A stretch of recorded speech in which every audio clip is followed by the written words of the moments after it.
Nothing like visiting the beach, relaxation, wet socks. Actually quite refreshing.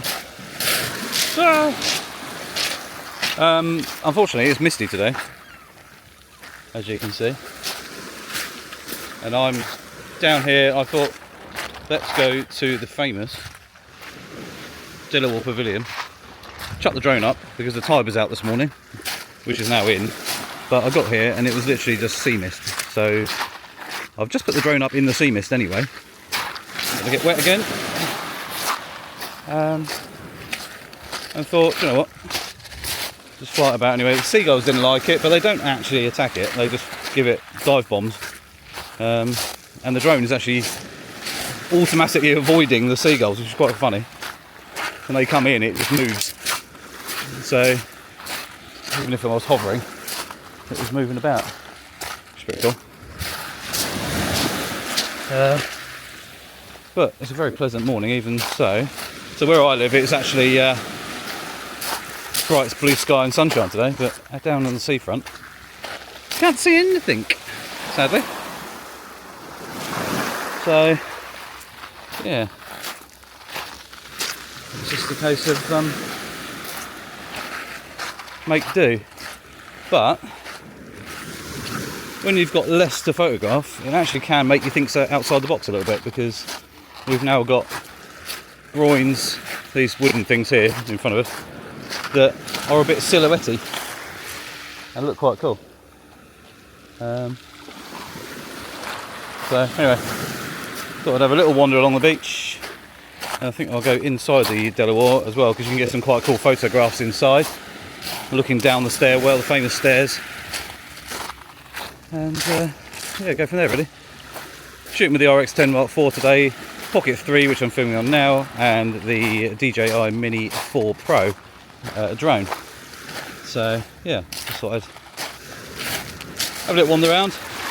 There's shots like this, you know, you can get quite a cool, if you get an angle, something like that as a photo. In fact, I'll probably just take a photo with the Pocket 3. It's quite cool. You've got like a nice leading line from that corner out to sea, which you can't see anything. So it just adds, and probably in black and white, it'll probably look quite cool. So here's a shot from the Pocket 3, black and white, and then the drone flying through the mist, heading back towards the main building there of the Delaware. As you can see there, it suddenly gets a lot brighter. There's actually a bit of sunshine casting down through onto the building and everything, where I was up in the mist, and the drone did come down. It was quite wet. It wasn't like soaking like rain wet, but it was just on the arms, there was a bit of moisture, obviously from the mist. Looking straight down at the dome shaped part of the building, and one of the seagulls blasting past. Just a bit of a reverse back and a rotate, didn't quite get it perfect, but there you go, still misty as you can see. But yeah, it was good. The drone was working flawlessly. It just kept moaning at me saying visibility low, and I was like, yes, obviously. So yeah, I was just being very cautious of when and how I was flying it.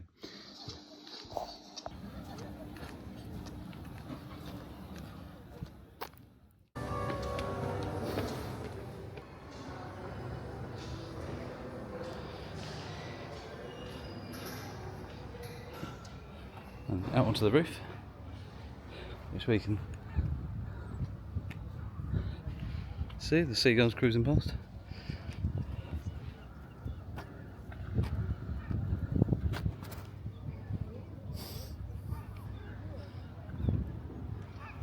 Quite cool. And you can see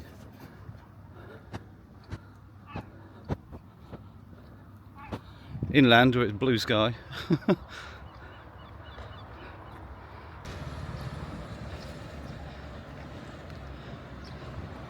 That's actually quite a cool shot, straight down the street. Might have to do that. There's a guy coming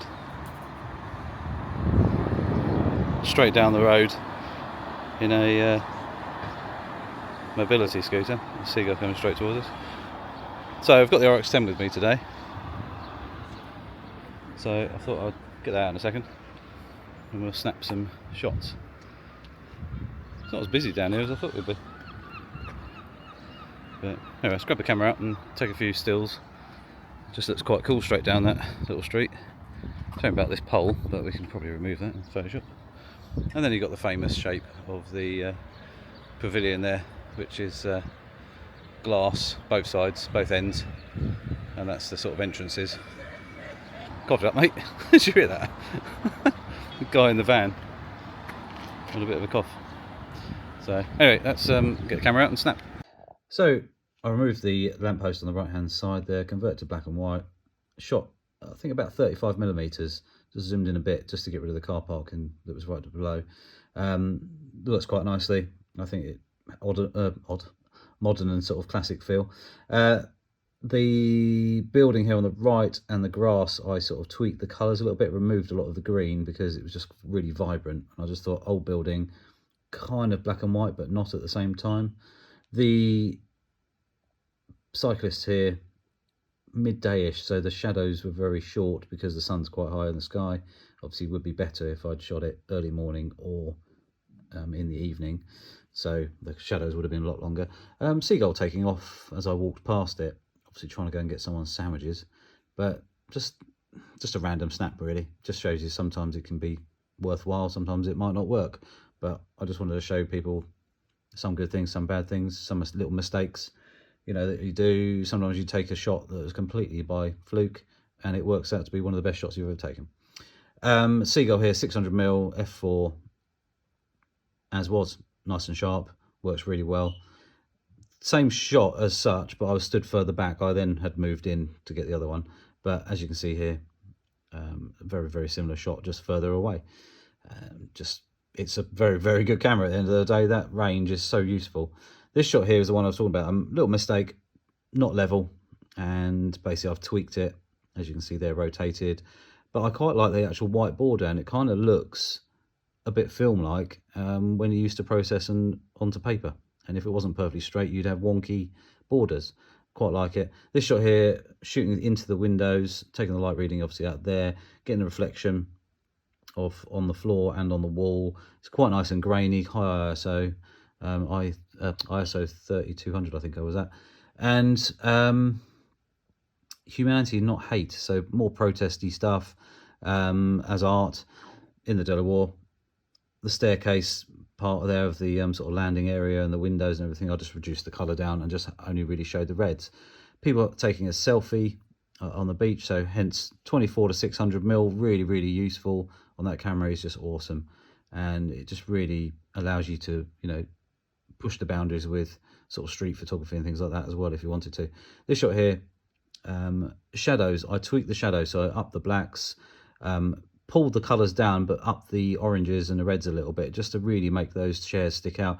It's a 1930s building, I think, or 20s, and those sort of retro kind of chairs and stuff work quite well, so I thought it'd make an interesting one.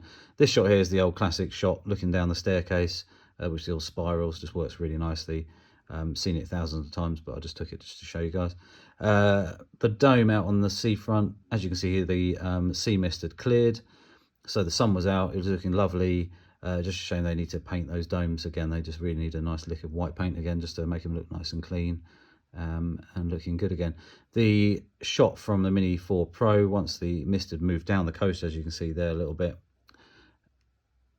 just showing the beach and the buildings there, and also the gardens which are there on this shot is a little bit better, and it's really quite cool. It's quite interesting. It almost reminds me of a mock-up of a new housing development or something back from the 60s, because the buildings of it I think are about then, or maybe even earlier, but the little gardens there all sort of like nicely done and everything, just look really cool. The Delaware itself with the old bit there, and there used to be a pier that ran out into the sea which isn't there anymore. Obviously that's why the circular part, as you see it on the promenade, kind of follows round, and it used to be there many years ago. Sea mist is cleared mostly. You could see a little bit of fluffy stuff there out, but I decided, right, I'm going to fly out to sea now, as it was lovely, as you can see there. No filters, this is no colour grading or anything. I just shot it as straight out of camera. I'm not really a big fan of colour grading very much, because one, it just takes time, and two, I'm quite happy with what the camera gives you pretty much straight out of camera most of the time. The kayaker out there who was heading out to sea, he was 650 odd meters out. So yeah, quite a good distance. He was paddling away. Lucky he got zoom on the Mini 4 Pro as well, which is quite handy because I'd run out of distance and then I had to just up my range a little bit just so I could go a bit further. But obviously he was paddling away, but it just really showed you the expanse of the water and how big the ocean is against one kayaker. Even that zoomed in is still millions of gallons of water, and then when you pan out, you're like, blimey. And this is only 600 or 700 meters offshore, compared to if you were sat 10, 20, 100 miles or 1,000 miles off the coast somewhere, in the middle of nowhere with nothing else around you. It just shows you how alone you are if you are, you know, away from the shore, really. So yeah, flying back, you can see there a little bit of sea mist still up in the sky there, and over to the right is a little bit more. But it was such a lovely day in the end. It was very, very nice, and I was just glad that I could I hung around actually, because I wasn't going to bother, and I thought, no, actually I will go and have a little wander around and see what else I can capture. A little bit of inspiration. If the weather does start off a bit rubbish, you can still take photos, you can still go and do stuff, and still appreciate what is around you. It could be anywhere. So, you know, it was all about just getting the RX10 out again, basically, because I haven't used it very much, and shooting 3 things. So I had one bag with me, and not a medium-sized bag, and I had the drone in it, the Pocket 3 for filming, and the RX10 all in the bag, quite happily. Lightweight, probably only a couple of kilos in total, and it worked very well. Anyway guys, hope you enjoyed the video, and please click the subscribe button, little notification bell as well. Any questions about the RX10 or any other Sony cameras, the Pocket 3, the Mini 4 Pro from DJI, feel free to ask down in the comments, and I'll see you soon.